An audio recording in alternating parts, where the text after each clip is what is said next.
The Self-Helpful Podcast is brought to you by Ziglar, your premier source for equipping life and leadership coaches. Visit Ziglar.com and let them inspire your true coaching performance.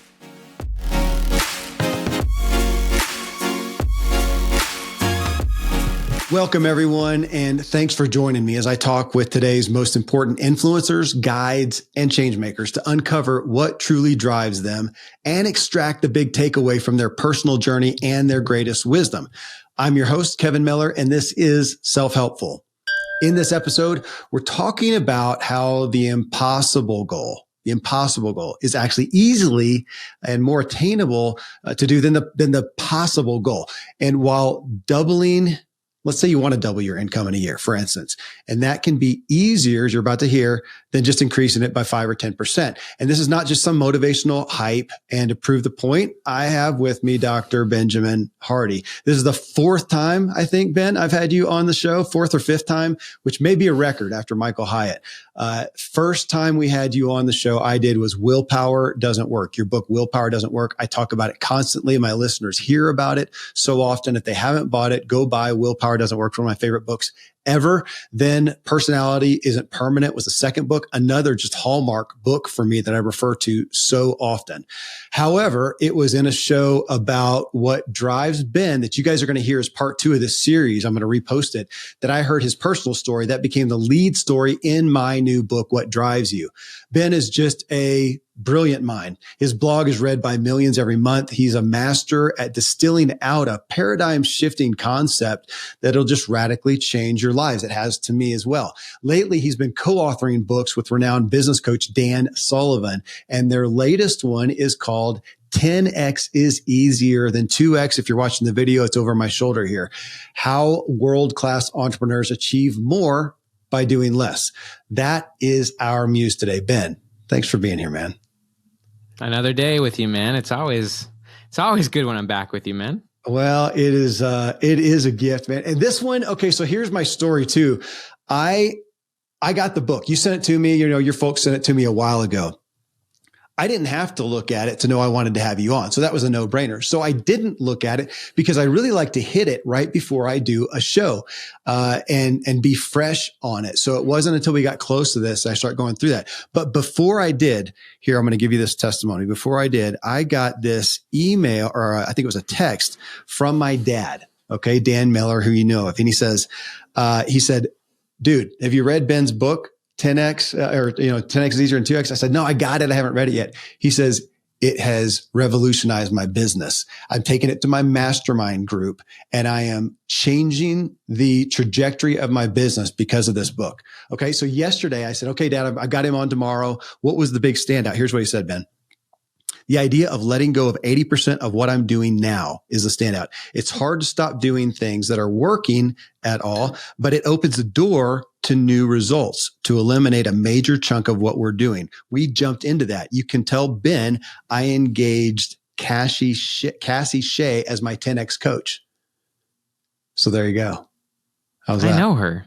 Do you? Okay. Well, that's who he engaged to do this for him. So my dad, who's 74 now, doing great in his business, has all the income he wants. And he says, you and Dan Sullivan in this book revolutionize his business. So I dove into it. That's what we're going to talk about. I'm jumping on a plane next week with a couple of guys. We're doing this big adventure, but they're both business owners. I just ordered 2 books yesterday. And when we get on the plane, I'm going to give them their in-flight reading material. So there's my testimony. Thanks for being here. That's pretty amazing from your dad. I don't know if I've ever spoken to him, but huge fan. Well, he knows of you. He's read your stuff. And I want to jump in with, this is a paradigm shift. You talk about it. You say it's an identity shift. This is not frame it that way, because we're not talking about, this is just a new business tactic. This is best business practices. This is a new idea. You're saying, no, this is taking the way that we as a culture, even in business, even in big business, this is how we tend to think makes sense. 2X, we need this increase. This is how do you refer to it? I'm going to say it's a paradigm shift. It's a mind shift. It's a reprogramming. How do you refer to it? Oh man, it is. So here's the first layer of how I think about it. I think about, and this is something I was trained on as a psychologist, and this is not normal psychological training. I got really deep theoretical psychology training initially, and so it basically I was introduced into psychology from a deep theory perspective, learning about even things like time and about how time operates on a psychological level. And so one of the things that is really important to realize is that all of us, everyone here, everyone who's listening to this or watching it, if you're watching, you're all listening to this from your current frame of reference, your current perspective. You've heard the quote from Stephen Covey, you don't see the world as it is, you see it as you are. Yeah. But everything you experience in the present is based on how you filter your past and how you filter your future. And so most people, when they're operating 2X, they're operating from their past. And that's really what 2X thinking is that it's taking your past success or results and your present situation and just continuing on that path. You really don't have to do that much change to go 2X. If you wanted to 2X your podcast over time, you're well on the way of doing that. And so that's a past present model, and that's really how most people operate. But the 10X mindset is a lot more imaginative and a lot more creative. And so rather than letting the present determine what you do in the future, you actually use your imagination to imagine a seemingly impossible future, and you let the future dictate who you are and what you do in the present. And so it's a fundamentally different approach. And it does force a lot more honesty. It when you take it seriously, it creates a lot more simplicity, but it does invite you to make a lot harder choices. And it then invites you to let go of the past aspects of yourself that don't fit the new 10X future. And so, that's the basics of it. Certainly we go a lot deeper, but you're either letting a seemingly impossible future, which is extremely exciting, shape who you are and what you do in the present, or you're letting your past and your present determine what you're going to do with your future. Okay, let's go there, because I did not even say this in the intro. I mentioned your other two books. Your other book, your most recent book that I had you on the show, is Be Your Future Self Now. What a great tie-in. This is saying that be your future self now and project your future, what you want, that big goal out there. And let's come to that. We're back to goals. Goals is, I really struggle with the term these days. My gosh, this was the Ziegler show for a long time, and goals are number one. And we all know that without a direction, how are we going to get there? I feel like it's still it's a lost art though, to really conceive of what do I want, one, and then you're saying, okay, what would you want? It kind of playing that mind game of, look, if you knew you were going to succeed, there was going to be, you're going to make it for sure. What's the big goal? What's the big thing that you'd almost be ashamed to say, almost ashamed to admit? If you could really knock it out of the park, you're making us do that. Even that in and of itself, do you find not even pushback, but almost like a void of, gosh, I've never considered anything more than 2X. We just, I hope for an incremental growth, but you're saying, what would it be like to double my income? Let's just use money as a standpoint, or to even more than that, to quadruple my income in 12 months or in 2 years, whatever it is. But to really go to the next level, to go from being a decent realtor to being number one in the entire city volume wise, or whatever it is. Do you find that most people have not really even considered it, or do you find that they can tap into it? They know it's there. I'm curious. A few things. So in the beginning of this book, I used Michelangelo as an example. Mm-hmm. Michelangelo, the famous, Italian sculptor and artist. I actually spent 6 weeks in Italy last summer, and so I saw the David, saw the Sistine Chapel, and was just blown away. And if you really dig into his story, he's one of those people who called it went 10x again and again and again. And I kind of try to lay that out in there. And obviously, I use him as an example for multiple reasons. One is that he completely transformed from level to level to level in what he did, but also he did work that most people would never consider they could do something at that level. Most people would never even consider that an option to do what Michelangelo did. And therefore most people would never even consider or even try for that. Most people are more in the pack. Even people who are quote unquote successful are doing stuff that for the most part isn't at that Michelangelo level. So I wanted to give that example because I genuinely believe that people can go through those types of quantum leaps if they understand the process. Now, when it comes to what you were talking about with goals and most people's approaches, this is definitely a non-common approach, what I'm talking about. It's definitely a counterintuitive approach. Most people are trained operating from the past and the present towards the future. There's even a lot of research on this that I describe in the book, Be Your Future Self Now, that most people, when they're taking their present, most people have what would be called a fixed mindset. Yeah. So basically what that means is that most people have overly defined themselves and their current self, mostly based on the past. And so what they do is that they assume that their future self is going to mostly be who they are now. So most people, they take their present and their past and they project it forward into their future, and their future self is not much different, genuinely. And so most people do not do this. And I even have lately been coaching big companies, like companies doing hundreds of millions in revenue. And even after training them on this, and then then their CEO will get up and talk about it, they will still operate from their past. Like they'll still be setting 2x goals, not 10x goals, and then letting the future dictate what they do in the present. So, I mean, it takes work, even for very successful companies who have gone 10x many times to get to where they're at. And so it's definitely counterintuitive, but I will say it dramatically simplifies things once you start getting serious about it. One thing that I think is helpful is for people to recognize that they have gone 10x before in different ways. And 10x doesn't always have to be literally that you're now making 10 times more money. Although you can look at it that way, or that your blog has 10 times more viewers, or your podcast in your case. I look at 10x more as a kind of a next level, like a quantum leap. Like it's more qualitative, where it's like it's a transformation. So like as an example, going from crawling to walking, that's a 10x for me. Like now as a walker, you're not going to go back to crawling. And now you have a different world. Now you have a different potential, right? When we went from horse and buggy to car, right? That's a 10x. Like now you're still in transportation, but now like as a car, there's infinitely greater opportunities. I used Steve Jobs as an example, like going from CDs to iPod. That's a transformation. That's qualitative, but now look what it made possible. It made possible the equivalent of going from crawling to walking in music. So that's the real 10x, is the transformation in quality, but it opens up infinite opportunities if you're talking in terms of business opportunities. Okay, let's get into the hard part of that. When you first said that too, I'm thinking from a personal standpoint, and you'll remember this, your first kid. There's no way that that's huge. That's huge. That's a 20x or 100x. That's a million. Yeah, that's infinite. Yeah, that's big. Because literally there's no way you can prepare for that. There's no way that you can do what it is and endure the nights and have that child come out and experience that before it happens, that first kid. So you go from not having a child, not being a parent in essence, to boom, there it is, especially as a guy. It didn't grow inside of me. So boom, it comes out, it's in my hands. Holy smokes. This is a part of me and it exists. And then, our first baby was out of the hospital, and they're actually going to let me walk out of here with a human. I am responsible for this human life. That's a huge jump. And we do that overall. And I see you talking about that here.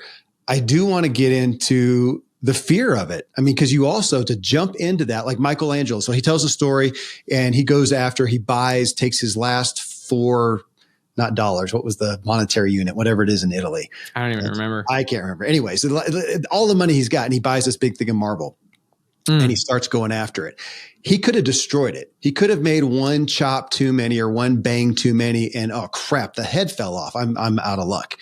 There could have been failure. And when we look at this, on one hand, I have had the benefit. I'm going to do this theoretically because I've had the benefit of doing 10x stuff and realizing at the end of the day, you generally don't die. You don't go after. You've gone 10x many times, Kevin, as have your listeners. When they really reflect and review their past through the lenses, maybe that's where to start then on the fear aspect. Because when did you do that? Anybody who made a big jump, if you focus so much on entrepreneurs, I don't know one, maybe you do, Ben, but who said, you know what? I went after 10x, big goal, started a business. It failed.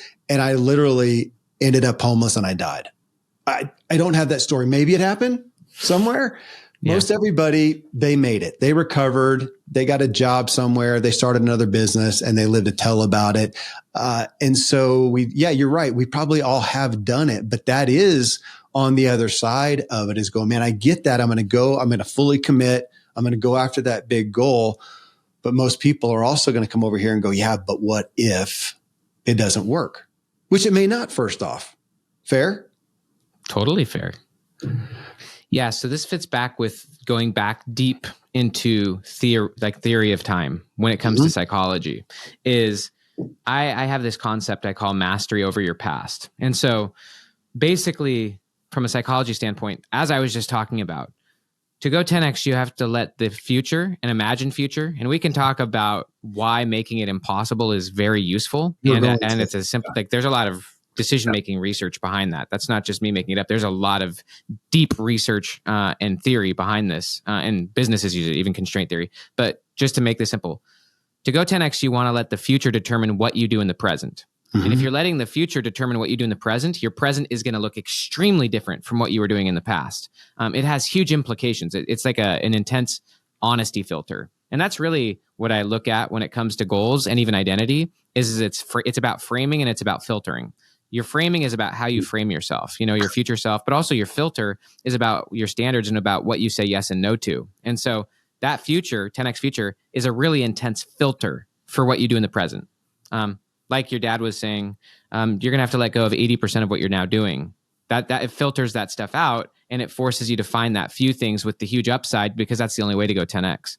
But also, just like you want to let the future to determine what you do in the present, when it comes to reviewing your past, even for the entrepreneurs or anyone who pursued something and it didn't work out and all things seemed to fall apart, or even if you go through extreme trauma and you go through a lot of things that you didn't necessarily agree to or even deserve, you still have to determine in the present what your past means. And so rather than letting the past dictate the present, you actually let the present dictate the meaning of the past.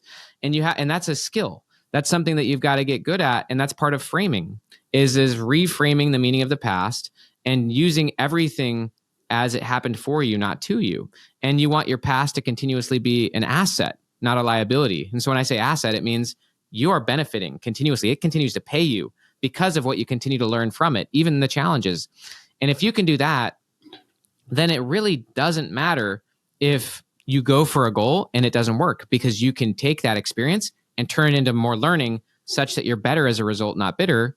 And so that makes you anti-fragile. It really doesn't matter what happens. You're always going to use it to benefit you to keep getting better and better. So that's really what you want is you want a past that you're continually transforming in value and use. And you want a future that's filtering everything you do and simplifying it. And only really, really big goals are good enough filters to filter out the signal from the noise. Thank you. It's interesting as I think as you're talking, Ben, because I'm thinking, yeah, I've done plenty of 10Xs. You totally have. And other people have. Okay, but I'm going to butt it. I wasn't intentional, so I'm not doing it consistently. And I could have done it a lot more. I can do it a lot more because I look back and some of them I even fell into. Thank goodness I did a lot of the work. I did a lot of preparation. I put myself in the opportunity. I'm go back to pro cycling. So, I was there and then there's that one race and the stars align. I had good recovery. I ate a better meal, whatever. And I remember the race. I just happened to make the right move. I attacked the same time all the pros did, and I end up in the group with the big names, and I'm the one no name. And I stuck there, and holy smokes, the end of the race, and I got third. I'm on the podium. The picture's actually on my website. Okay, it was a huge race. It was bigger than 10X. And I wasn't was I intentional? I guess I'm trying to backwards look at it. You committed to something that you could have failed on. Okay. You definitely were not operating based on just habit. You had to really make a mental and an emotional leap to try. Even though I wasn't there. Okay, so I'm going to take a quote out of your book. Most people are afraid to commit fully to the 10X process because it inevitably requires letting go of your current identity, circumstances, and comfort zones. That's huge. That comes back to where I led into this. This is a paradigm shift. So if you're going to go with the 10X process, it's not just a decision. It's saying letting go of your current identity, how you see yourself now. Is this fair? Correct me if I go wrong. How you see yourself, letting go of your circumstances of being, I think, controlled by what you see it is, letting go of that, and your comfort zones, which we know we're comfortable even in our misery. It's still it's the devil you know is better than the devil you don't. So this is a letting go. This is a step back, which to what you said a second ago, if we go to that 10X thing, you have to by proxy really just can all the stuff that you've been looking at and look at this in a new frame, which I love the paradigm shift. It's kind of like, it reminds me of MacGyver. You remember the old MacGyver? I know I'm older than you. A little bit. All right. You know, where the dude ends up and he's got a handful. It's a catastrophic, man. The world's going to die. And he has a broken watch, a piece of leather, and a lighter. And he's going, this is all I got, but I've got to save the world. I'm going to figure it out and throw everything out and go totally paradigm shifting. Go out there and make it happen. And that's what it feels like you're saying here. If I want to quadruple the listeners of this podcast in the next 6 months, if it's possible, it's happened. I've seen it out there. It's not an impossible thing. It seems impossible to me. It's going to make me sit back and go, we got to throw everything out. Everything that we're doing, we got to throw out. Maybe not everything, but a lot of what you're 80%. Doing is going to have to go. Yeah, you're going to have to really be open to shifts in what you're what you're doing to get to that level of transformation. Give me an example of you or someone else. Either way you want to do it. Okay, I see you smile. Go ahead. Well, let me first start by saying this. I think somewhere, I'm actually just going to quote it because I forgot it. I have the book sitting right here, luckily for me. So there's a quote that I threw in right at the beginning of this book by Richard Bach. It says, what the caterpillar calls the end of the world, the butterfly calls, what the caterpillar calls the end of the world, the master calls a butterfly. All right. So letting go of your past self feels like the end of the world to your past self. Mm-hmm. Another way of looking at this is this. Does the child who now starts walking, do they feel miserable that they gave up crawling? No. Like letting go of your past self is not, people make a huge deal out of it. Like they mourn the loss of their crawling self, and like, it's no, you're letting go of the old self to evolve into your next higher self. And so I think that often when people are letting things go, letting go of their past self, letting go of their past circumstances, because their future self is pulling them forward and is filtering to a new standard.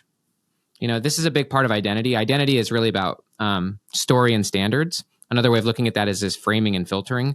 But when you raise the standard, if you raise the standard of your podcast, then there would be certain components that would have to get weeded out that you might not even become aware of which aspects need to be weeded out unless you made the standard so high that you were like, okay, to get to that high standard, it could be true of me as well. Like that's actually what happened. I made the standard of this book a lot higher than my past standards of my prior books.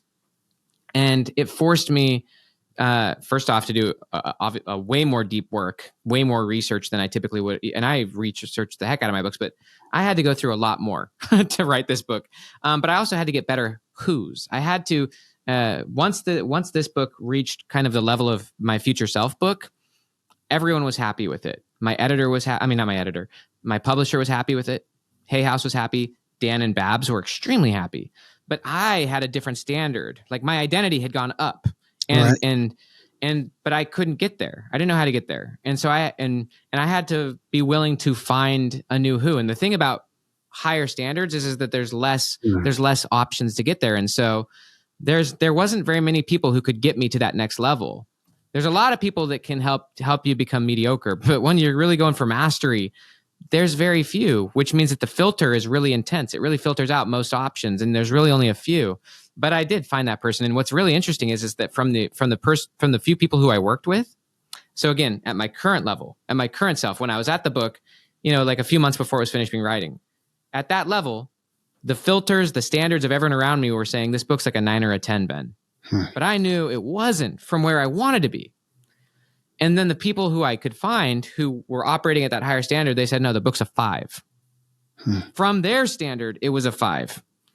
And so they helped me from that higher standard get the book up closer to what they would call a 9 or a 10. And so that required a much different thing. Here's what I'll say is that like I'll give 2 episodes of my life and I'll keep them super simple. I'll give 3. I gave multiple in the book. Sure. But I'll give some that are a little bit more relevant I'll give some that I know, because I know you well, I know that you know the story more than some. So I'll give one example. When I'm a young boy, and on the stories even in your book, but I have this goal or this future of going on a mission. And that mission really was a beautiful filter for me. It allowed me to make it through a lot of tumultuousness, and it also did require me to let go of a lot of things to get there. That's the whole idea of things got filtered out.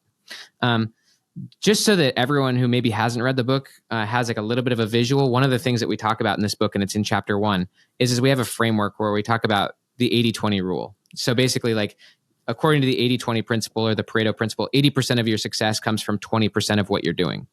And so how we kind of made that idea visual for this book is we said that if you're going to go for 2x growth, you can keep 80% of your life. You only have to change the 20%. So you can keep the 80% if you're going to go for 2x. Because if you're going to go for 2x, kind of like you with the podcast, you're already well on the way. You can keep 80% of what you're doing. You just have to get 20% better in certain ways. Whereas if you're going to go for 10x, the filter's so high that the 80% of what you're doing now got you here, but it won't get you there. So 80%'s got to go. You can only keep the best 20. And with that 20, you've got to get 10 times better, 10 times deeper. And so I'll just give a quick example. Now a few. So with that mission, as one example, and I'm going to give just 3 quick episodes, the last one being extremely recent. That future was my filter. And everyone has this, by the way. In psychology, they actually call it the default future. So everyone already has a future that's driving their behavior. Everyone has a future that they fully believe in, even if they don't want that future. We all have a future that we most expect and which our brain most predicts. And that's called the default future. So we're all already being driven by the future. But for most people, they're just creating the future that they most believe in. But what I'm saying is, for me as a young boy, going on a church mission was such a beautiful filter for me that it actually allowed me to avoid a lot of stuff a lot of trouble that I would have gotten into. But also it did require me to get onto that mission to let go of a lot of things that would have honestly plagued me for the rest of my life. One of them being, for example, like holding on to grudges and anger and hate towards my parents. I had to let go of those things to get onto that mission. I had to forgive my father, who was at that time a drug addict. That was part of the 80% that had to get filtered out. That was part of my old self. And the goal is really what filtered it out for me. I let go of that. And I then went on that mission, which was a much bigger future than anything I'd ever done. And it did change my life. I'll just give 2 more simple ones. So that was an example of a goal or of a future that it required me to let go of a lot of my past self and my present self, and even a lot of my trauma and a lot of things like that. So I'll give 2 just really simple. Is that okay? Please. So when I was a first-year PhD student, and getting into a PhD program, by the way, was a massive 10x for me. But when I was there, this was in early 2015. We had just become foster parents of 2 kids.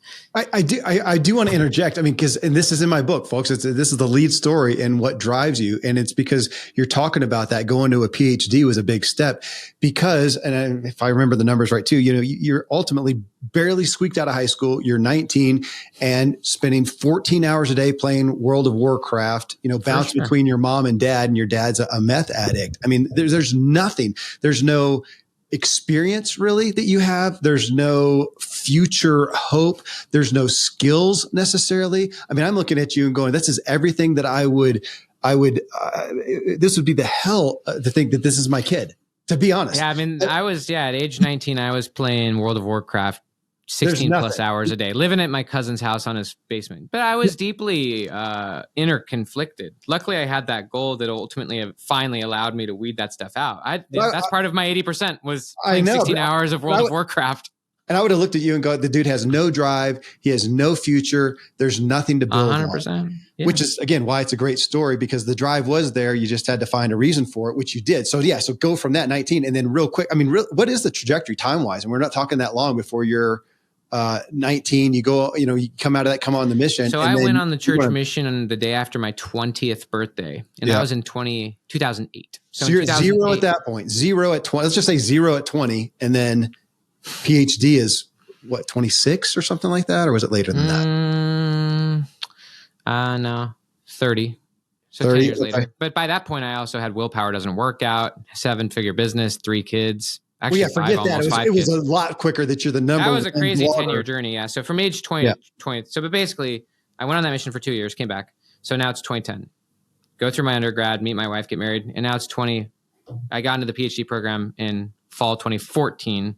And but by 2015, so this is episode number 2, and I'll share very quickly episode number 3, which is recent. But I just want to tell you that when you take this concept seriously of letting the 10x future determine what you do in the present, and that you know that 80% of the present is more your past self, which is more your security blanket, it invites you to let go of a lot of things, including ideas, assumptions, beliefs, but also what you spend your time on, how you spend it, how you do it. So my 10x future self at that point in time, my 10x back in 2015 was I wanted to become a professional author. So this was in 2015, and I really wanted to get a 6-figure book deal with one of the major publishers. And the reason for that, one of the reasons why I did want to be an author very deeply, like that was a deep why. But the reason I wanted to get a 6-figure book deal rather than just, publish a book or whatnot, and I already had self-published a book, but that was just a massive 10x for me because first off, we had just become foster parents of 2, going on 3 kids. And so I wanted to be able to provide for them well.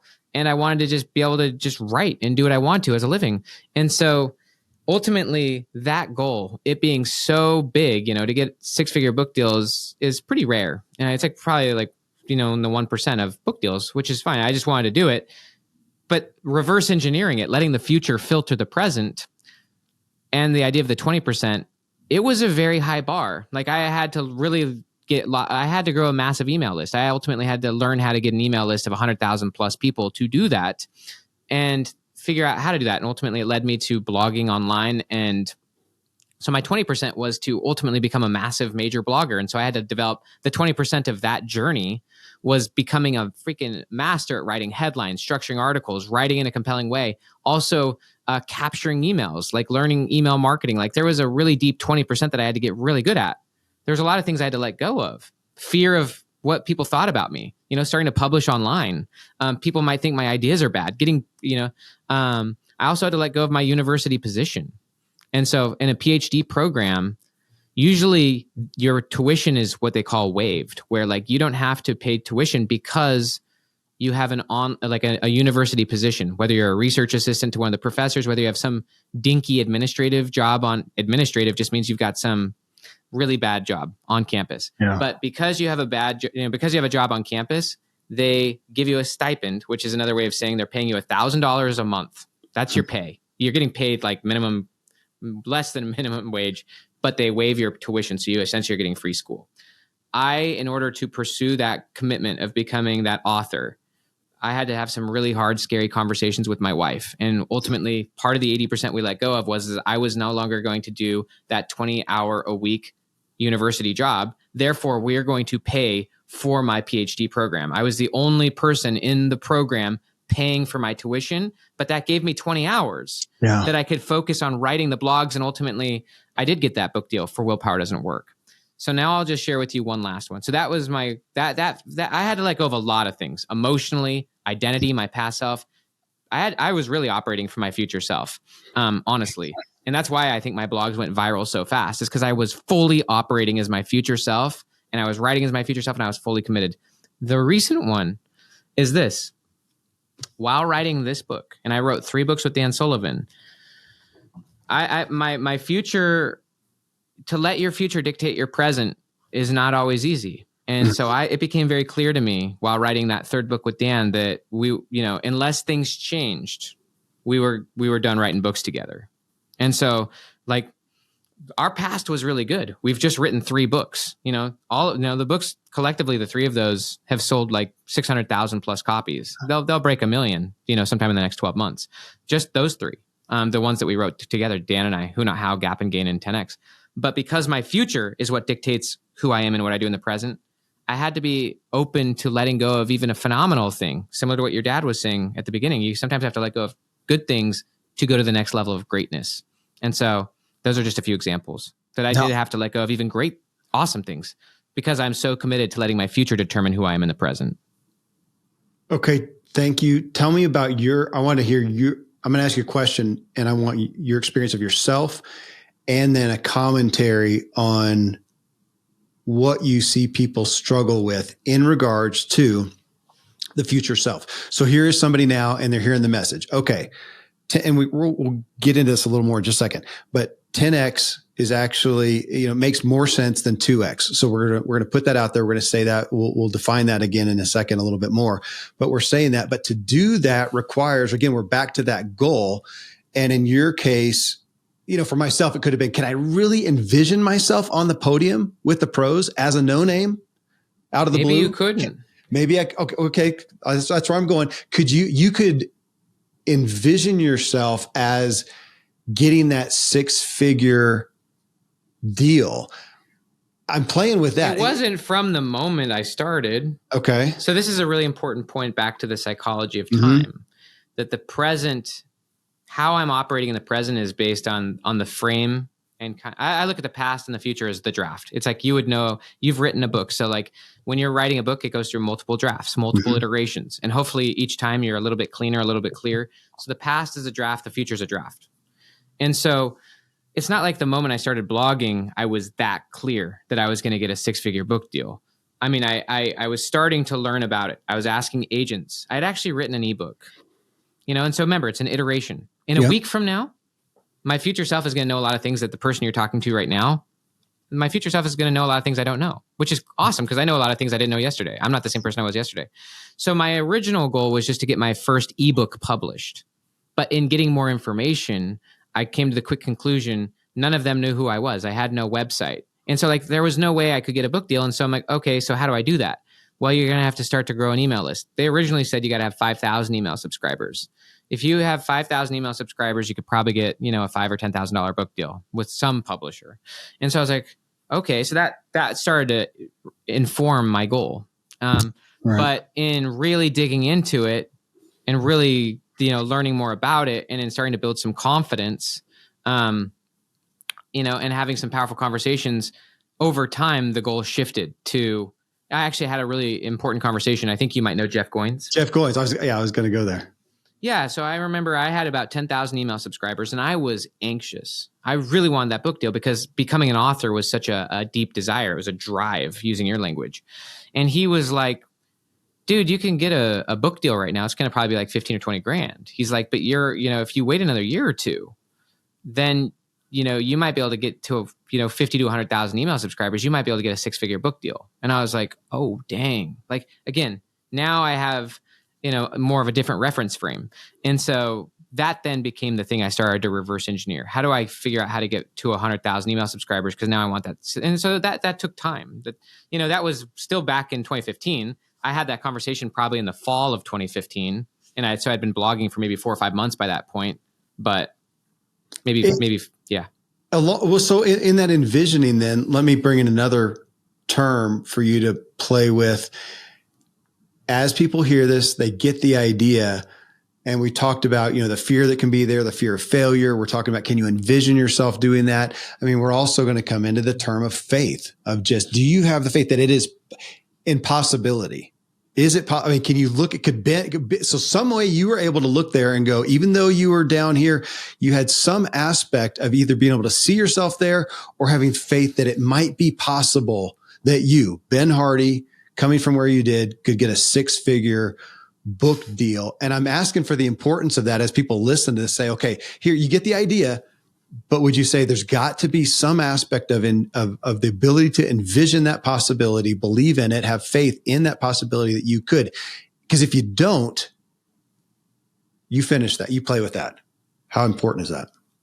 Here's what I'll say. I know many people who are not people of quote unquote faith, who go for ridiculous visions. As an example, I don't know if Elon Musk believes in God, but he is pursuing going to Mars. And he has a lot faith of people, in himself, at least. Yeah, he's got faith in himself. He's got faith in humanity. He's got faith that he can figure things out, or that a team can figure things out, and that it's important. He's got a deep why for that. He may not have a faith in God that deeply impacts or that. And so you can absolutely pursue seemingly impossible goals without, and you do have faith in something, whether it's yourself, whether it's, for me, just speaking. Yeah. Let's go with self.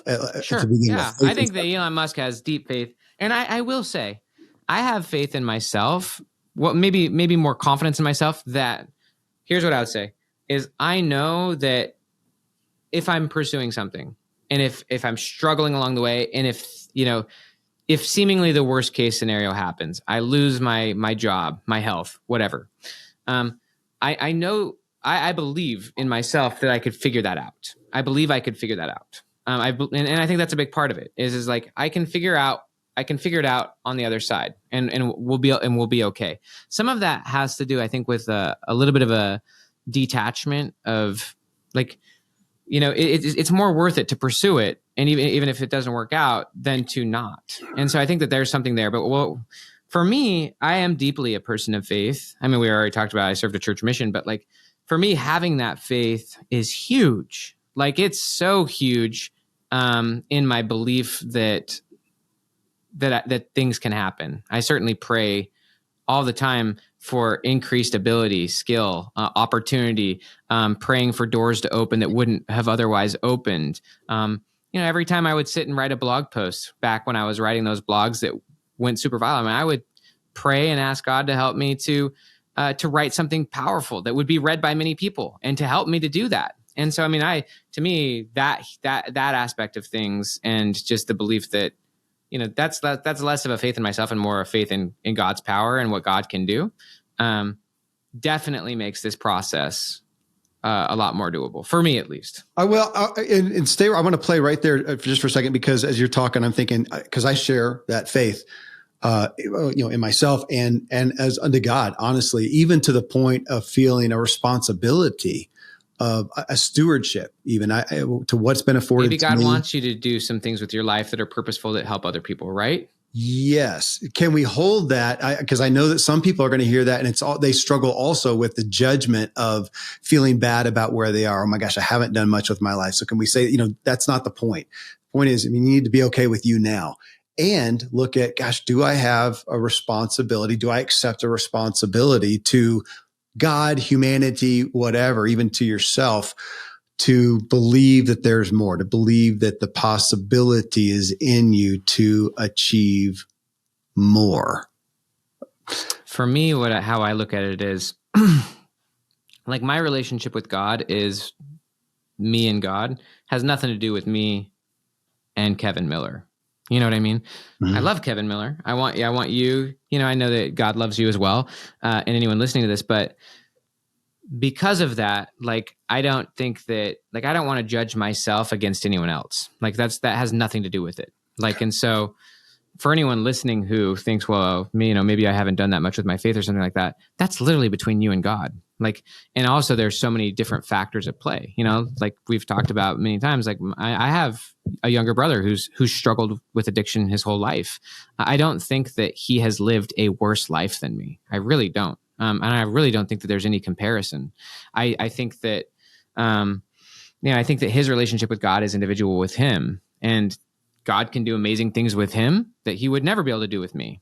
And so I think it's a very personal thing. And I think when you're playing that comparison game, like you're in what we would call the gap, right? Like that's immediately an unhelpful approach. And it also would lead you to pursuing the wrong goals fundamentally.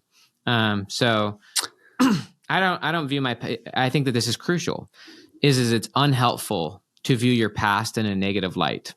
And so if you believe that you are somewhere that's, you should be somewhere different or better, what that means is that you're devaluing your past. Therefore, your past is a liability, and you're saying that the past is what brought you here. And everything I said near the beginning is it's the present that should determine the meaning of the past.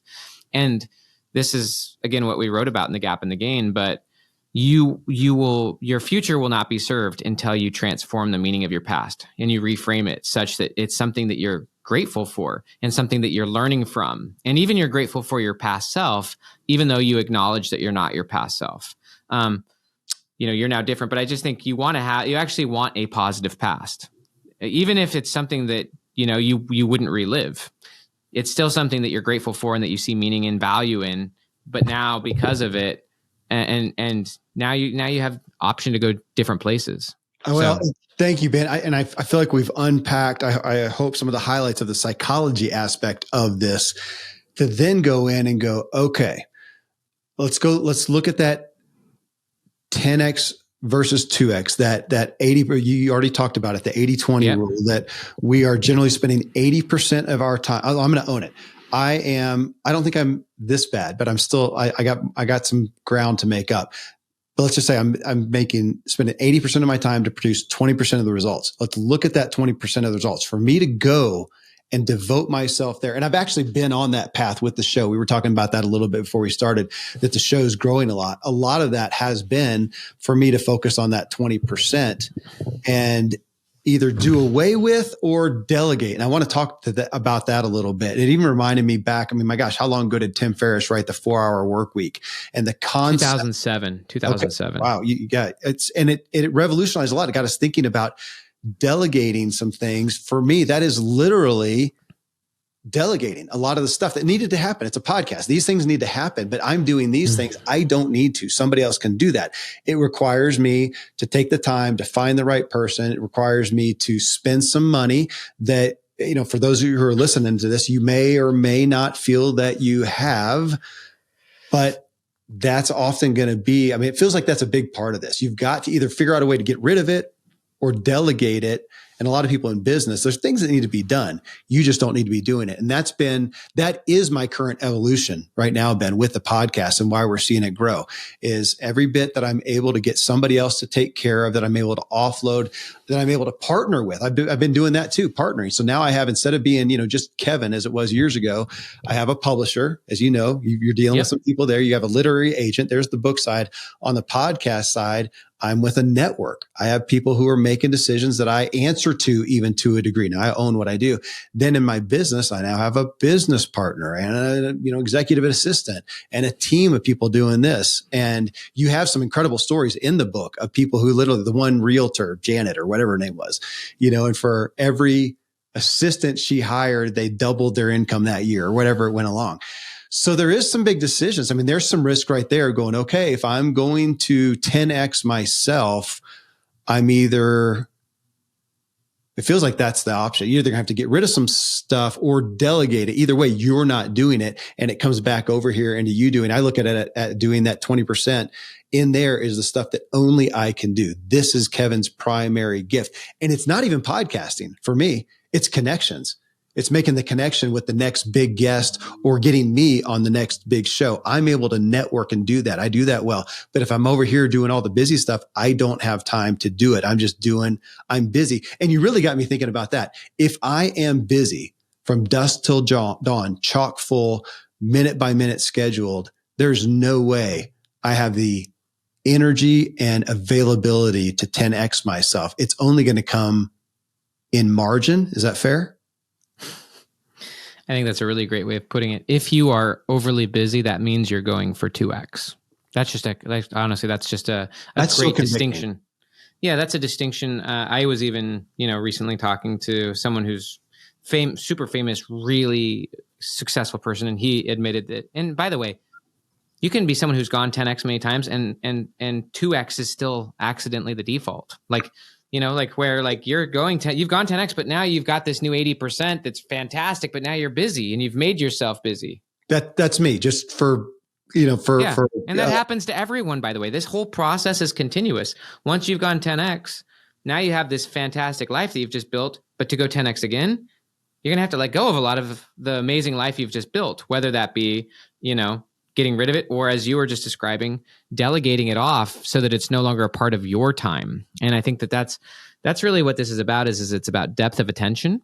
It's about, if your attention is on 100 things, then that it's like low quality attention. Your mind it's not in deep flow. And one of my favorite books that I read around this was Catching the Big Fish.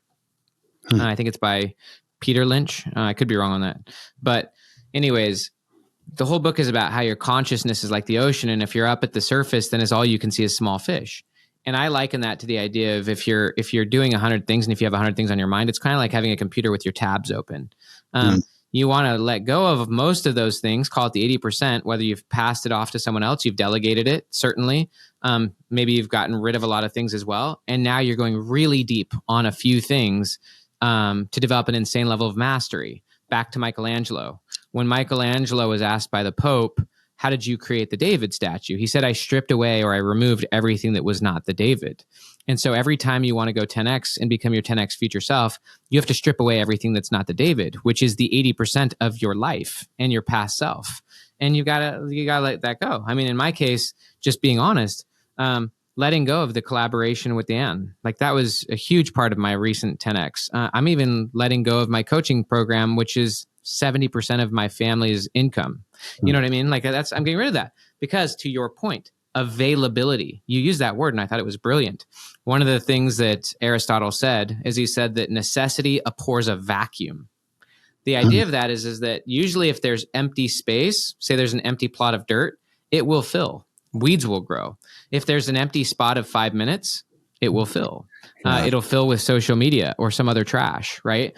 And so to create that space, to strip away or to create that room so that you can actually be open and so that you can go deep, most people won't do that, but it's those who are willing to do that, to create that space and to let go of some of their security blankets. Maybe it is, whatever your hobbies or addictions are. Sometimes hobbies aren't bad, but in terms of I might have part of my 80% might be just like scrolling on social media, right? That's a security blanket. I do that to fill the vacuum of space. And so instead of figuring things out, connecting to my future self and maybe getting better and deeper at something, I'm just honestly just grinding the wheels. And so the people who make quantum leaps, they take that space, and time is really a qualitative thing. When I say qualitative, I mean a minute is not a minute. A minute in deep flow or a day in deep flow or 6 months is a very different 6 months than if you're just grinding away, on, just moving along on the same path you're on. But if you do take those 3 or 6 months, for me as an example, I took 6 months and I put my head down and I wrote this book. Or Lin-Manuel Miranda, he took 3 to 6 years and wrote Hamilton. He had to create a lot of space to invent and create that. But what happened when he did? Boom, all of a sudden, he's now probably worth hundreds of millions of dollars. He changed the game. But it's because he went deep. It's because he really went deep into flow and was willing to give himself the space and the time to go deep. And so, yeah, that's a huge part of it. I want to give go ahead. Go a couple of resources. Now, you said a book, Catching the Big Fish, which I don't know, so everybody can look that one up. But you said, deep and flow. Cal Newport, we all know Cal, and his book, Deep Work, is if somebody wants to look at. It's a great book. Deeper, into this topic of deep work. We've had him on the show. You can go search. We've had Cal on the show, and Stephen Kotler is I'd say he's the poster child of flow right now. And the caveat I will say about. Yep. At least Cal and Stephen is that although they're both technically entrepreneurs, I'm just going to say it just because authors tend to think like authors and not like entrepreneurs. And I will say that even a lot of productivity junkies or even productivity scholars like Cal, and I love Cal's work. I'm excited for his new book that's coming out, by the way. But Cal, when he teaches productivity, does not teach it in terms of who, not how. Okay. He teaches it in terms of here are a lot of productivity tools and frameworks so that you can be highly productive. He's still very individualistic. And so the only reason I say that is that if you start really applying who, not how, you don't have to become such a productivity wizard with 50 optimization tools and stuff like that.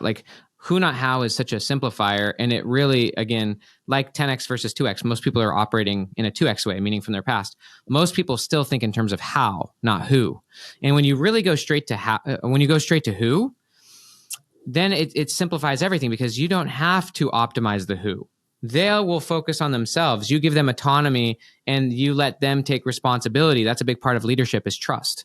Trusting yourself and trusting the who. And they now cover it. Say you have 50 tabs open on your computer and those 50 tabs represent things that have to happen in your business. You've now just passed 20 of those tabs to a who, and now you don't have to think about those. They are now responsible. And one of the things that people learn over time and through trial and error, just like walking, is how to get better and better at filtering for the right who's and setting them up for success. And sometimes you realize the better and deeper you get at this, that you're not the one who should probably even hire the who's. You should probably fire yourself from being the CEO of your business. You should probably fire yourself from being the CEO of your finances. Maybe you should get a financial advisor, right? Even fire yourself from being the CEO of your health. Get a coach, right? And so you don't even need to be the one who finds the who's anymore. The team starts to own itself, and you just stay deeper and deeper into the parts that you want to focus on. And so that would be my only caveat. I'm a huge deep fan of deep work and even of flow. But I think that a lot of these people, they really they teach beautiful principles, but I just think that one of the important components that's slightly different here is most of these people don't think in terms of teamwork and leadership. Most of them think in terms of individualism and optimizing the individual. And when you really start thinking as an entrepreneur, you honestly bypass a lot of the tools and techniques that they're teaching. Well, thank you. And you're speaking to, I can testify to that. I am not the CEO of my company because I'm not a good CEO. I have my area of artistry. You can be a good CEO if you want to go 2X, but you want to go 10X, and so you're going to get a better CEO. So I've hired, that's my brother now who does that. And you kept mentioning it. I do want to point it out. Who, Not How. That is a book. Just look it up on Amazon. Who, Not How. That is Ben and Dan Sullivan. Deeply foundational to going 10X. So go there and look at that. And you're right. I mean, I shouldn't say you're right, but I mean, I agree with that as far as for me too. I am not a productivity junkie. I need big blocks of time to go deep while everybody else, my team can use the productivity stuff. It's not for me. I need a different methodology, and back to your who and not how. So I want to go to do this though, back to the paradigm shift, back to changing the identity that you have of yourself and of the way, in this sense, we'll use a business or whatever goal that you're going out there to. This is an exercise. I mean, I'm thinking about this, Ben, because again, even though I have done 10X, it has not been intentional. Now, if I'm going to go forward and say, I want everything I do to be 10X, I'm going to have to practice it. It's going to have to be up on the wall and say, okay, what's the next thing that we want to do? Where do we want to make progress? If I don't want to make progress, this is moot. So let's say my health and wellness is good. It kind of is good right now. How do I want to 10X it? I'm kind of okay at the moment with that. How about financially? I'd be fine to 10X that, or with my show or something like that. But to do that, then we got to put that up on the wall, realize that I'm probably wasting 80%, of my time. If we're going to focus on that, what does that look like? For me, I got to play a mind game of like, okay, if my goal is to be the next Barbara Walters, I want to go be on a podcast, man. I want to be the guy, the person who brings the best of the best in on a talk show, on a stage that's publicized. If I was going to do that, so I'm not opposed to doing, that'd be a 10X up here. What does that look like? There's a truckload of stuff that has to change. I mean, we've really got to back off and maybe even initially, and for folks listening, allow themselves to think without, I like to play with this, Ben. This came to me a long time ago. I probably was given to me and I adopted it. But somebody said, for 30 minutes, do an exercise, you and your team, 30 minutes, an hour, whatever it is, but do it. And you can only share, this is a brainstorming session. You can only share ways that this could be possible. This is not the time to look at what could go wrong, what might not happen. You have to. We're going to pay you $1 million if after 30 minutes you spend the time and come up with 10 reasons why this could be possible. I mean, we've got to play some mind games here to some degree, or let us off the hook of what could go wrong, or what we don't have we don't see the how yet. Okay, this is it. I don't know how to do it yet, but we've got to let ourselves get there. We're back into the psychology of it. We've got to let go to be able to even do this exercise at the beginning, don't we? So I'll give you a few thoughts on this. One is, and this is a tool that I had some of the people in my program that I mentioned earlier is going away, but this is something we talked about literally today, is I had them look. So you and I are having this conversation on September 8th of 2023. I don't know if that's bad to date it, no, but what I had them do is I invite them to look back to the beginning of the year, and I actually invite you to do the same as well. Go back to January 1st of 2023. Are there any things that have happened or things you've accomplished? It could be experiences or achievements or things. Are there any things that have happened so far in 2023 so far that your January 1st, 2023 self would have thought were impossible? Yeah. For sure. Okay, awesome. So now the next question, I'm not even going to tell you what to say what they were, but I want you to go back to that 2023 self and ask, why did that version of you think that those things that now you've realized or experienced, why did they think that those things would have been impossible? They might not have even been on your past self's radar. But I'm just saying, if you could go back to the thinking process or the situation of your past self, why would they have thought that those things were impossible? Yeah, my first thought is just limiting beliefs. If I go back then, it was things that I didn't see a way. And in truth, as I come to now, how did I find the way? I give myself credit maybe for finding the right people, the who's that found the way. I didn't know. So I reached out to people who were at the place I wanted and go, what are you doing? That's it. And they led me then to those. And then I found people who I realized, okay, this is what the result I want. I don't know how to do those things, but it sounds like you do. You go figure it out. And it was trust. It was a lot of trust, honestly. A lot of back to faith. I couldn't agree more. So here's kind of the key point and a lot of this comes from research from Dr. Alan Bernard, who studies a concept called constraint theory. Okay. Constraint theory being a business, like a really well-established business theory about choosing a particular goal, and then the goal determines like the bottlenecks. And the goal is to ultimately get rid of most of the bottlenecks and focus on just the key bottleneck, using the language of the one thing. Find the one thing that's ultimately going to make it all worthwhile. That's like the deep 20%. But I think that there's a few key quick principles here, and then I'll actually talk about that research on impossible goals from Dr. Alan Bernard. But I think that the first thing that you're discussing that's really important is that, this is one of the big concepts here is that going 10x is an honesty filter, and it forces you to strip away everything that's not quote unquote the David. And the reason I say that is that what's 10x for you may not be 10x for me, right? And so this goes back even to the conversation we had before about God, that it really, no one else is me. And so like for me, my next 10x, and by the way, every 10x is going to be non-linear from the last. As an example, like maybe I want to write, 10 times better books, or maybe I want to go and join the seminary, right? And maybe that's my next 10x, right? And so like, it's not going to be linear. And that's even true of Michelangelo. He went from, building statues to eventually painting the Sistine Chapel to eventually becoming an architect, right? And so it's not always a straight line. And actually it shouldn't be, because your future self is a different person than you are. And so they've got a different perspective and a different and so I think that it's really important to continuously be in touch with what you most want and with what you most believe in, and let that be your 10x. You can certainly, make it bigger, because making it bigger will simplify the strategy. Back to the idea of the 80-20. If you're going for 2x, then you can keep 80% of your life, and you're not going to be required to do that much change. And you're also not going to be able to discern how to focus on the few things that matter. And so I guess just the first invitation is intrinsic motivation, honesty. I love the quote, all progress starts by telling the truth.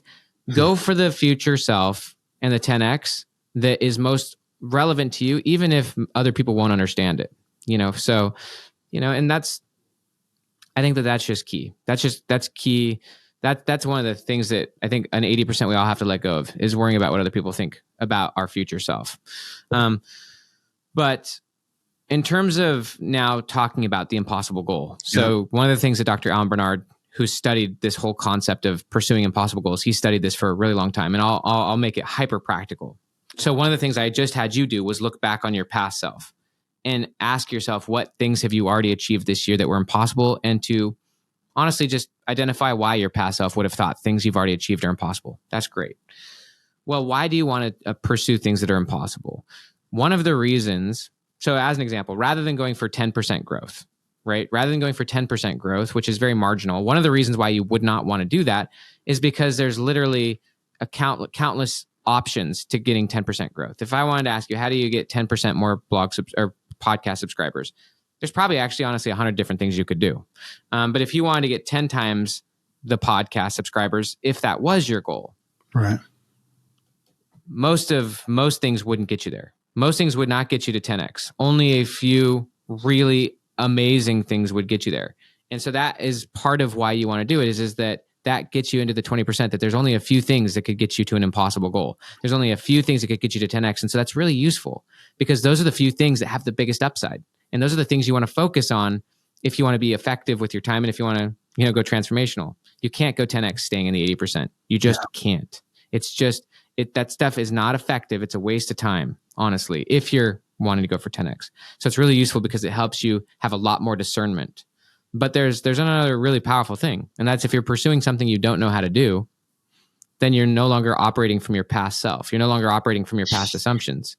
If you know how to do it, then what you're saying is that, I know how to do this, so therefore you're operating from past experience. Whereas if you genuinely don't know how to do it, then you're forced to start finding new and different ways than your past self would have done them. So it's really powerful to go for impossible goals. But what I'll say, to make it really simple, and there are incredible stories I could tell you. I mean, there's a story I kind of want to tell, but it's not of me. There's a story I kind of want to tell. Please. But I want, and someone who read the book and who's achieved insane things in simple ways. And I think it may give the listeners some good context. But I'll just say this. So again, we're in September of 2023. So it would be useful for people to go for an impossible goal before the end of the year.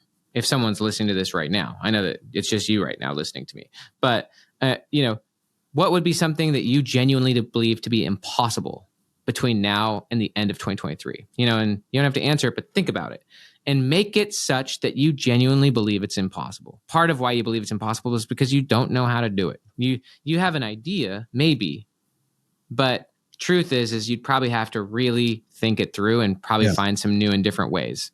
And so that would be one thing that my team has done is we actually pursued some impossible goals in August. We pursued specifically 2 impossible goals in August.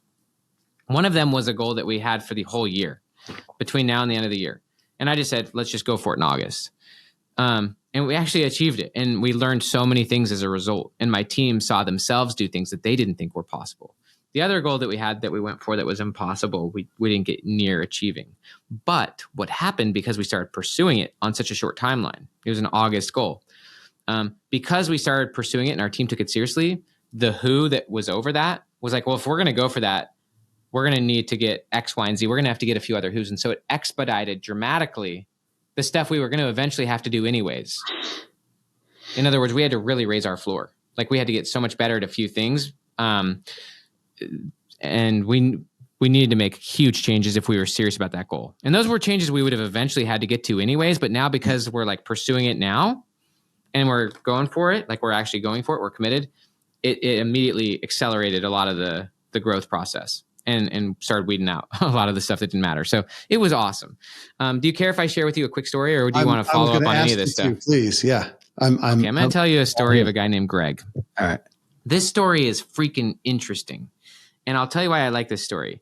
This guy's 56 years old, a really good, he lives in Columbus, Ohio, just a great family man, Christian man, but honestly, just a great, nice man.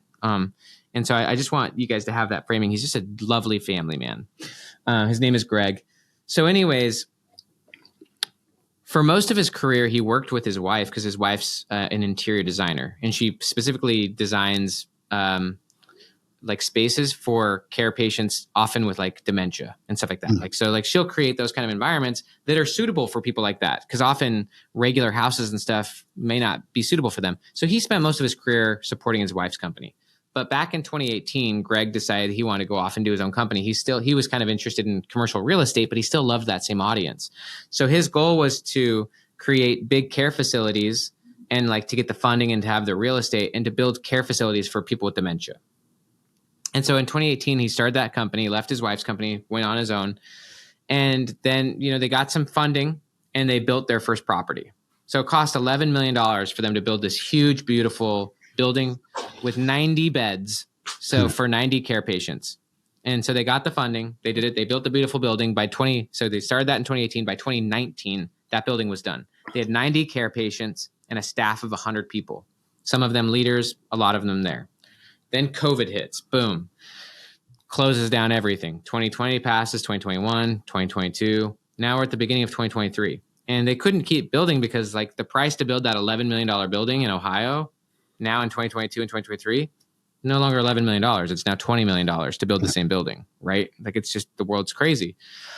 And then, so now he's 56 years old and it's 2023, beginning of the year. And he's kind of just thinking about his future self. He's thinking about his life and he's like, you know what? I love what I'm doing. I'm happy to do this for another 9 or 10 years. So to age 65, because he's 56. So to age 65, he's like, I'm going to do this for 9-ish more years. And my goal is to have 3 big properties, 3 care facilities, and I'm just going to sell them all and get a windfall. So just to be clear, his, call it 9 or 10 year goal is to have 3 buildings, full on care patients with the staff and stuff, but essentially 3 buildings is the simplest way to say it. Well, then he reads this book. And the only reason I say this is I want to just explain the process with everything we've talked about. So he thinks about it. He read this in March because he got an early copy. And he's like, and I didn't know him actually, but I knew his wife. So that's why he got the early copy. But he basically thought about it and he said, you know, like, what the heck am I doing? He's like, 10 years? I'm going to get 2 buildings in 10 years. He's like, that's the future I've committed myself to. So he decided to change the goal on himself. Rather than having 3 buildings in 10 years, he was going to have 10 buildings in 3. Okay. So he just decided, I'm going to have 10 buildings in 3 years. And I said, okay, cool. Well, I didn't know him, but so ultimately he decided on doing that. And one of the things that Elon Musk talks about a lot is that if you want to go for massive growth, you have to start by questioning your assumptions. One of the reasons why you think a goal is impossible is because you have all these, you said it, false beliefs, but you have assumptions. And you have to regularly question your assumptions. And then the next step from Elon Musk's perspective is remove everything that's unnecessary. But one of the assumptions of Greg is that he had to be the one to develop those properties because he had assumptions and philosophies and beliefs that only he was the only kind of person who knew these kind of people, and that he was the only one who could design spaces that they would meet these people's needs. Well, that was a false assumption. So anyways, the new goal with the extremely short timeline, 10 properties in 3 years. He had no clue how to do it. It was a fundamentally impossible goal, but he committed to it. This is the key, is he committed to it. And so then he became, once you get fully committed to it, and you'll know this as an author, I'll just speak for myself. This may be different for you, but I've written many books and there's always a several month period of time. Stephen Pressfield calls it resistance, where I'm not fully committed. Like I know that eventually I'll get committed, but I'm not committed. And so I'm kind of just wandering in circles, but there's a certain point where I turn the corner and I'm like, I have to figure this out. And then once I'm committed, then I start figuring out how to write the dang book. Yeah. I start finding the right sources. I start finding the right stories, like, because I'm committed. And so I think the main point here is that he was committed to the goal. And so therefore he became open to finding those new ways. There's that quote, when the why is strong enough, you'll find the how and the who's. And so anyways, he started, he called his friend who buys commercial real estate. And I'm going to speed this story up, but I want to get to the point because it's a killer. Well, so anyways, he calls a friend of his who buys big commercial properties.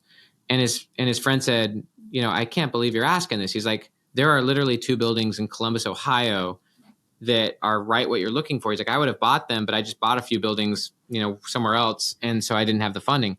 So Greg looks these up. He knows the buildings, and ultimately they are a ridiculous deal, like unbelievable price. He obviously has to figure out the funding. There's a million things he has to figure out. There's one thing that I think you'll like, and it fits with faith, and it has to do with supply and demand. And it's the idea that when there is a strong enough demand, the needed supply will come. Demand is what creates supply. Okay. I know that's a little different in economics, but in psychology, that's how it works. When the why is strong enough, you'll find the how. You'll find supply or create supply that would have never been there otherwise. But anyways, he found ultimately the person selling these properties had an extreme time limit. The properties needed to be sold in 45 days. And this was like, Greg didn't know how to get the funding. He would have had to staff up these buildings. Like, there were so many things he had to figure out how to do, but he ultimately figured it out. So 45 days after he read my book, essentially he had those 2 properties. He went from 100 employees to 300, and he even like filled the rooms with the care patients.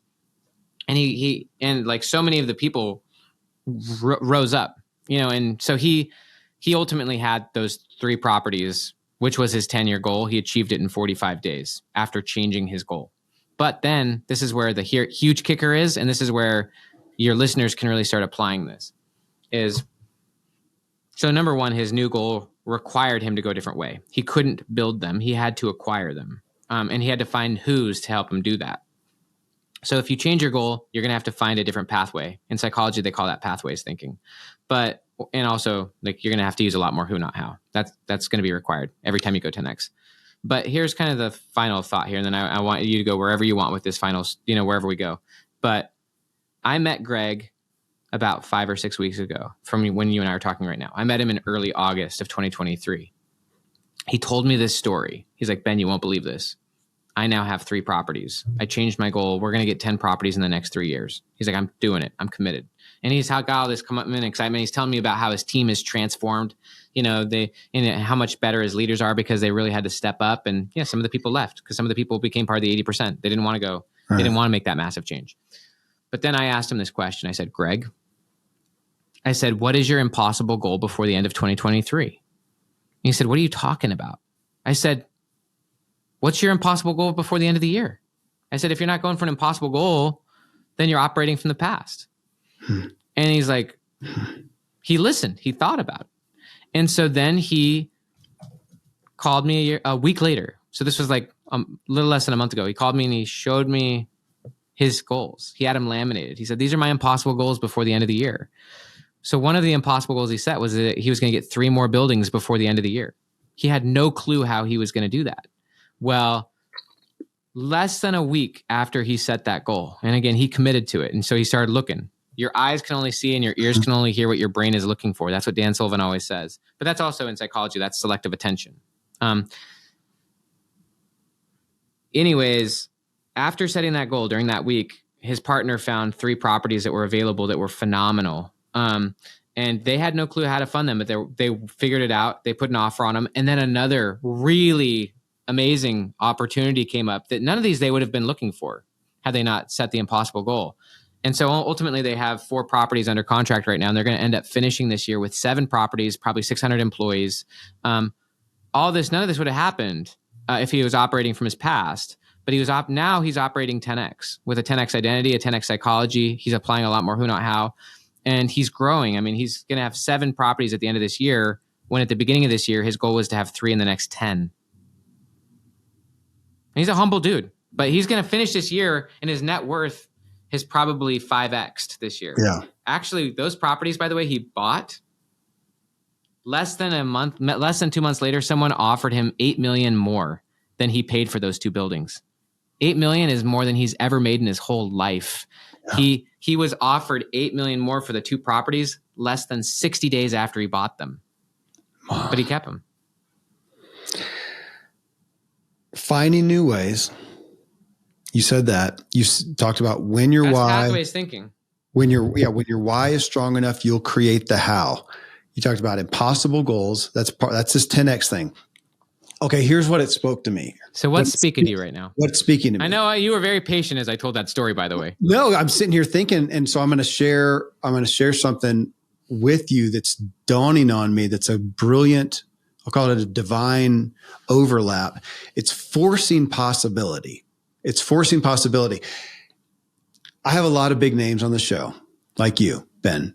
People who are established, have a big following. Sometimes I have people who nobody's heard of, but I just was blessed to get a hold of their message. So, and this guy, I mean, some people know him, but not a big name, Jordan Grummett. He's a doctor, a palliative care doctor. He has his book called Taking Stock, and he has a podcast. I think it's called the Earn and Invest podcast. But the guy's book and what you are giving a tangible answer to that I had not come to. I was still grappling with. The profound thing that he experienced, he's a palliative care doctor. So he's delivering that end of life diagnosis. He's saying, Ben, man, we looked at your brain scan. You got a tumor, and I think you got 6 months to live, a year, 2 years, whatever it is. That's what he does. That's his life. He's giving those diagnoses, and his testimony, he's got 2. One of them, quick sidestep. One of them, Ben, this is between you and me, but everybody else can listen later. From a spiritual standpoint, as he had left kind of his own spiritual faith, he said, man, when he's with people who pass away, because he's actually then with them when they pass away, he says something leaves. something leaves. That's his biggest spiritual pillar right there. Something leaves. So I didn't want to forget that. Okay. But back to the diagnosis. You've got 6 months to live. You've got a year to live. The shift that happens almost immediately between the self-protective lives that person has been living, that I've been living, that you've been living, he says it shifts because now death is really soon imminent. Their future self is dead real quick. And he says their move from a self-protective persona and life leaves. And now they become possibility focused because there's a finite time. What can I do? I don't care about all this stuff I've been afraid of that has been holding me back, the limiting beliefs, all the stuff we're talking about. And I'm going to make some stuff happen. It's kind of like that, almost the bucket list type thing of, hey, throw everything to the wind. I'm going to go make it happen. Okay. So he's talking about that. And of course, what is his point? He's saying, can we come to that perspective before we get an end of life diagnosis? That's the message. Just like 6 months ago, Ben, here we are with 10X. This is the methodology. I'm going to call Jordan. Say, dude, you got to get with Ben. You got to overlap these books because Jordan, talk to Ben. This is the methodology of taking an end of life diagnosis and the ridding yourself of self-protection, looking at possibility, forcing possibility, causing possibility. This is the framework to do it now before you have an end of life diagnosis. You can do it at 20 years old. You can do it at 30. You can do it right now. This is the framework of how to walk it out. I've been playing with that concept. His concept blew me away. That's why I had him on the show. And I'm thinking, how do I do that? Because I'm not going to die. Well, I hope not. I don't have an end of life diagnosis, at least. And, we can all try to think about how to live life like it's your only last day. I know I get that. This, though, brings a tangible aspect and a framework your book does to it. And this message does of saying, this is how to do it. It's the same concept of forcing possibility. If somebody said, Kevin, I'll give you $100 million at the end of the year if you can take your downloads to 2 million a month instead of $500,000. Of course I would do it. Or somebody held my kid to gunpoint and said, dude, we're going to off your kid if you don't, take it to $1 million. I would do it. I'd find a way to do it. And yet we don't do that naturally. We go along and 2X. And like you said, even though I can envision 10X, 2X is still my default. I don't know if I can change that overnight, but I can do the exercise by taking your book and your message and saying, okay, this is the task at hand. We're going to take this and we've got to 10X it. How can we do it? I don't have you just brought it together for me. My world's just collided on that. Yeah, I think that there's a few quick things I'll say. So that book's called Taking Stock by Jordan Grommet. Yep. I'll check it out. Grumet. Oh yeah, Grommet. Yeah. So a few things you said that are huge, and I'll also add. Here's the book. Yeah. Nice. Cool. Yeah. I'll scope it out. So I'll just give a few quick reference points just to kind of say what you're saying. So one is there's a book called Finding Meaning in the Second Half of Life. It's by a Jungian psychologist, I think. But the whole book is about how the second half of life is what I believe to be when you make that psychological transition that Grommet is talking about. Yeah. The second half of life. And it's not about age. It's a psychological transition. Yeah. And so what he talks about is the first half of life is social. And it's about acquisition. It's about acquiring identities, success, family, houses, assets. The second half of life, and it's not like there's not like a time to do it. It's just whenever you make the shift, is spiritual. And spiritual is about relinquishment, letting go of so many things that you thought were important. Letting go of, and it's about the spiritual life and the contribution. And so I think that's a beautiful angle of, I think, explaining the psychological shift of once you get to that place of really operating from more of the spiritual side and recognizing the reality that this life is extremely short and no longer being afraid of failure, what other people think, so many things. You just start to operate more with that, faith, that possibility thinking, but also commitment and creating miracles and stuff like that. So that's powerful. One of the other things you said, which is just the idea of forcing possibility. Yeah. I'm only really registering that because I'm writing a book right now, and a lot of it's about physics. And so the word force is huge, because if you think about motion, you got time, space, and motion. And Newton thought all those things were absolute, which is not true. Obviously, like we know that all these things are actually relative. But the idea of motion is that like an object will stay in motion unless it's acted upon by an outside force. You've heard that an object in motion will stay in motion unless it's and so there's an outside force, and that there's a force that creates acceleration, and that acceleration is either a change in direction of the object, or in this case of a person, but there's a force that accelerates the thing. And acceleration means that you've either changed directions or you've dramatically increased the velocity of whatever direction you're going in. There's a force that took place. And so I think it's super important. Like you want to find that force. For some people, it is hitting rock bottom. For some people, it's a spiritual awakening. But at the end of the day, like I'm a believer in generating those forces. There's even a concept called forcing functions, where you give yourself a deadline, be public, whatever it is. Like there's ways that you can create those forces that then accelerate or even change the direction if there's certain aspects of your life that you want to let go of. The last thing I'll just say right here is raising the floor. Raising, like the identity, as I said, identity is two things. It's your story and it's your standards, or it's your framing and it's your filter. But the standards or your minimum commitment, it takes massive commitment and courage to raise your floor and then to hold to that new floor. Often we will go back. We will revert back to our old standard. As an example, I'll give it in business terms just because this is really easy, but I can also do it in more personal. But like if a speaker raises their fee, triples their fee, and now they're getting offers to get speaking opportunities, and they share the new fee. They do it maybe nervously because they've never asked for that much money. And the people are like, no, that's way outside our budget. This is our budget, and it's around the old floor, and it's good money, right? It's like, it's like, do you stick with the new standard and do you say, nah, like I'm good. Like that's, or do you go back to the old floor? And so when you start saying no to what you used to say yes to, and you have a higher filter, then you really start letting go of the old self, and and that's, I think, where the massive transformation is raising the floor, and you raise your floor in specific ways. For you, for example, raising the floor on whether it's your parenting or your podcast or whatever it is, and like really having a new floor, a new standard. And once you start doing that, and you start saying no to the old standard and letting it go, things skyrocket. Just as a quick example, there's a company that I've been coaching. They're a franchise company. They do about 200 million. They do hundreds of millions a year. They really want to get to $1 billion.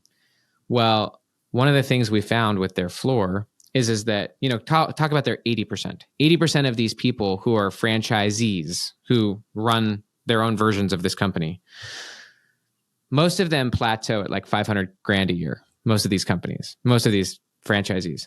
Well, we realized, and he even knows, because people in his 20% are all making around 2 million or more, and he knows what it takes to get to a $2 million franchise. The CEO, and we said, well, that has to be the new floor. Like you have to get so good that first off, when you bring new franchisees in, they're fully committed to the 2 million, and you know how to get them there. You know the 20% processes that will get them there. But also you have to filter a lot higher. If you're going to, you can't just let anyone in and create a franchise unless that they're likely to get to that 2 million mark. So you have to focus on quality, not quantity. And so they raise their floor, and they're like, okay, we have to have 2 million be our new floor. And people who come in have to be able to get that. Like we have to normalize or standardize getting people there in less than a year. And in order to do that, they're going to have to get so much better at certain things. Like it really identifies the 20% where they're going to have to really get really good at, first off, filtering for the right people to bring them in, but then giving them the network, the skills, the capabilities to actually build a $2 million company. And so that's just an example of raising the floor. But if they did that, call it in 3 years from now, rather than having 50 owners, franchisees who are doing that, if they just normalize it so that anyone who comes in, that's the new standard, and maybe they've got 300, Their company will be over $1 billion in 3 years. Also, their ceiling is going to go up the wazoo. So raising the floor is huge when it comes to going 10x. The stories in your book, I want people to hear that it's a book to get and to study. And it's you talked about, it's a new framework. That's what I'm going to be using it for. It is a framework. This is the framework. But I wanted to say, as you talk about $1 billion companies, you got lots of stories of somebody who's a solopreneur, has a side gig or whatever. This is something. My goodness. People who just start from scratch. Like, honestly, that story you were talking about, Linda McKissick, the real estate agent, her and her husband were $600,000 in debt, and she was a college drop, didn't even go to college, and she started as a real estate agent to help them get out of debt. Now they've got billions in revenue. I'm going to send it to my kids. But that took years. Yeah, I've got older kids who are still in, they're going to college and high school and whatever. And I'm going to give this to them. I mean, it's a different way of looking, because my default still, even though, again, I love that you pointed out, even though I can look back and say, yeah, I've done some 10X stuff. Even recently, I don't want to say it's haphazard, but it wasn't intentional. So now this is the framework. And I know that's why people like my dad, Dan Miller of 48 Days to the Work You Love, at 74 or however old he is now, 76 or something like that, is saying, holy smokes, this is revolutionizing my business. And he took it to his team. He took it to his mastermind that he leads and is excited about it. So I'm excited about it. I'm so grateful that I can ask you questions. So I can walk this out whenever you want, man. Okay. Well, I'm going to, we'll talk off this, folks. I'm going to wrap it up here. I mean, I thank you guys for joining me as always on this journey to elevate our experience and improve the way we show up for others. This is Dr. Benjamin Hardy. His book is 10x is easier. 10x is easier than 2x. How world-class entrepreneurs achieve more by doing less. You can go find that on Amazon. It's got a zillion reviews. I think I saw it. It's like 900 books overall or something right now. So you can find it. Your podcast, we didn't talk about that, but I want to let them know that. Podcast, Be Your Future Self Now. You can find Ben right now there. Anything else, Ben, that you would lead them to right now as far as where they can check? Let's grab the book, either the physical copy or the audio. The audio obviously has 3 hours of bonus interviews between me and Dan. And check out the podcast, Be Your Future Self, with Dr. Benjamin Hardy. So amazing. Well, folks, grateful. Check it out. Ben, thank you. Friends, if you appreciate this podcast, what you hear today, share it with somebody else. Rate the show on Spotify, if you would. Leave a review and a rating on Apple. You can watch the whole show with Ben and me on YouTube and check out the whole episode there. Find me at kevinmiller.co. We'll be putting clips of this show up on there. And if you want to learn how to master your own inner drive, get my book, What Drives You, on Amazon. Until next time, stay driven.